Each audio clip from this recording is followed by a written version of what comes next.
Short video on welding basics for beginners. Today we're going to be using the titanium 125 welder. I got this from Harbor Freight. Highly recommended welder.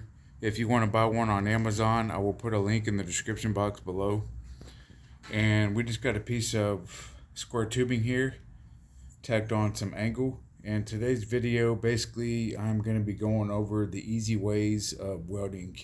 I've noticed a lot of people, when I ask them if they can weld, they'll say no, and they're almost kind of scared of it. And I want to let you know not to be scared of it. It's actually pretty easy. I got a nice little joint here to put a bead down, and I'm going to try to explain things as easy as possible. First things first, on this particular welding machine, it has a settings chart. You want to be sure that whatever gauge of metal that you are using, that you have it set at the right settings. It is important. And here are the settings up front. If you notice here, I've got the surface area nice and clean. Whether you're using a Flux-core gasless welder or a gas welder, it's always important to make sure that your surface area is clean. Get in a comfortable position. This is my index finger right here. I'm trying to get the weld in the picture here, so you may not be able to see everything in the camera angle.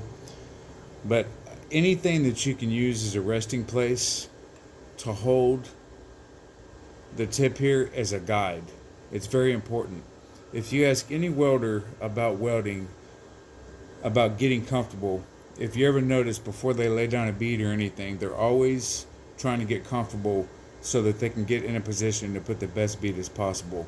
So it's very important to get in a comfortable position. So I'm going to use my index finger here as a rest or a guide, and I'm almost going to kind of move it back and forth whenever I put my bead down.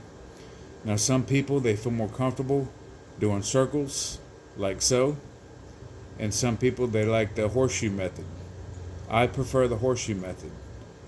The main thing is to watch your arc and your puddle and just be consistent. You don't want to jump around like this or jump back and try to fill in something. You just want to be consistent all throughout.